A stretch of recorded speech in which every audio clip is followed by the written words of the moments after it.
il n'y a aucune raison d'être inquiet. Il faut continuer la guerre jusqu'à la destruction totale de ces tunnels. Ce n'est pas une question d'inquiétude. Cela prouve qu'il faut une présence israélienne sur le terrain, que la guerre prendra du temps. Il ne faut pas se précipiter, il ne faut pas s'affoler. Il faut évidemment tenter au maximum de limiter la perte de nos soldats, puisque nous envoyons nos soldats pour faire ce travail indispensable.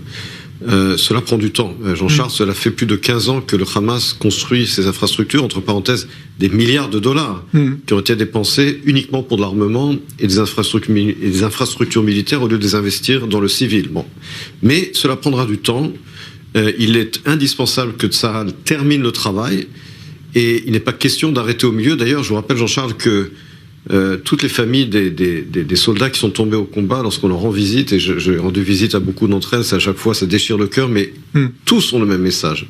Continuez jusqu'au bout pour que nos enfants ne soient pas tombés pour rien. Toutes les familles des victimes veulent que l'armée continue et poursuive son travail jusqu'à la destruction totale de l'infrastructure militaire du Hamas. Mais alors, ce qui est quand même assez étonnant, on va dire, c'est que au moment où on découvre l'ampleur de ces tunnels, où il y a eu aujourd'hui, on va peut-être voir l'image d'ailleurs, une salve de 50 roquettes qui a été tirée depuis la bande de Gaza vers la ville de Netivot, frontalière avec Gaza. Quelqu'un que vous connaissez bien, le ministre Gideon Sa'ar, a dit aujourd'hui ne pas comprendre la décision de Tsahal d'alléger son dispositif opérationnel dans la bande de Gaza, alors que visiblement il y a encore quand même une infrastructure bien en place. D'abord, il faut bien comprendre lorsqu'on parle d'alléger. Il est clair qu'il faut poursuivre les opérations. Ensuite, il faut bien comprendre également que nous sommes une armée de réserve. Et cela fait plus de 3 mois que nous avons des réservistes sur le terrain. Il faut les laisser sortir, revoir leur famille, retourner au travail. Il faut gérer tout cela.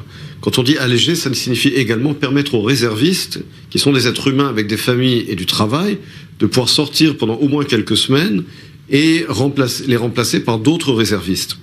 Donc il est clair que de toutes les manières, il n'est pas question de mettre fin aux opérations militaires, mais nous avons une armée de réserve à gérer.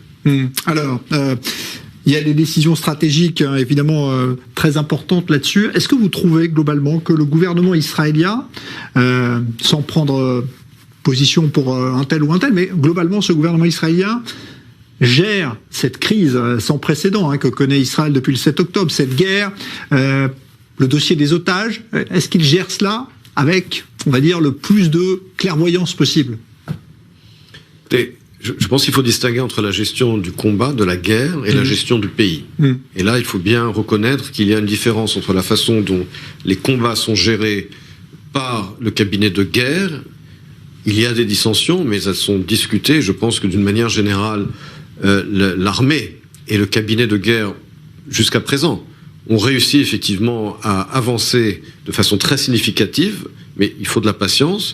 Et puis, à côté de cela, il y a le gouvernement général sur la gestion du pays. Et là, il faut bien reconnaître que, malheureusement, qu'il s'agisse de l'éducation, qu'il s'agisse des subventions pour les familles qui ont été déplacées de leur logement, etc., beaucoup laissent à désirer. Mais encore une fois, de toute façon, pour l'instant, on n'est pas là pour donner des notes et pour juger. Il faut pour l'instant poursuivre le combat militaire.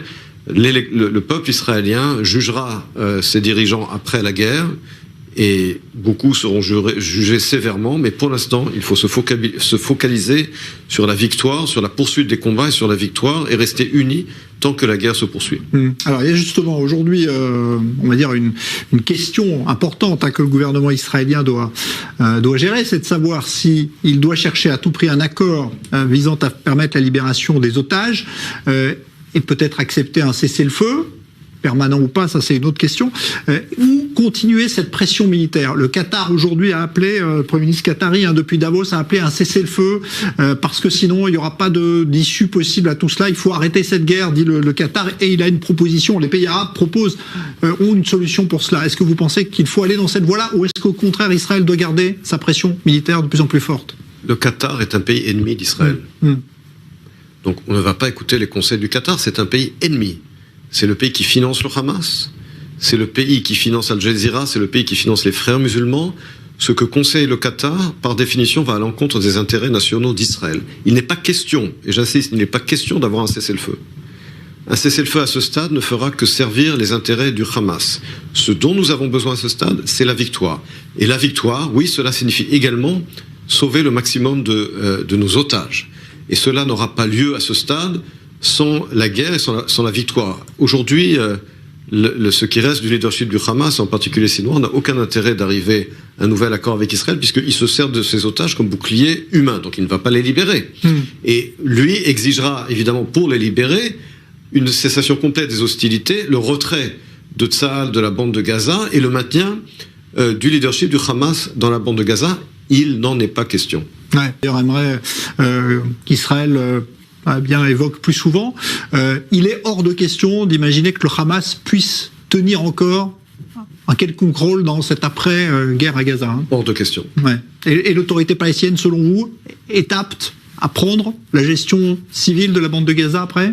L'autorité palestinienne, aujourd'hui, non seulement n'a pas condamné le 7 octobre, mais a annoncé qu'elle allait augmenter également les paiements pour les familles des habitants de Gaza qui ont perpétué le 7 octobre.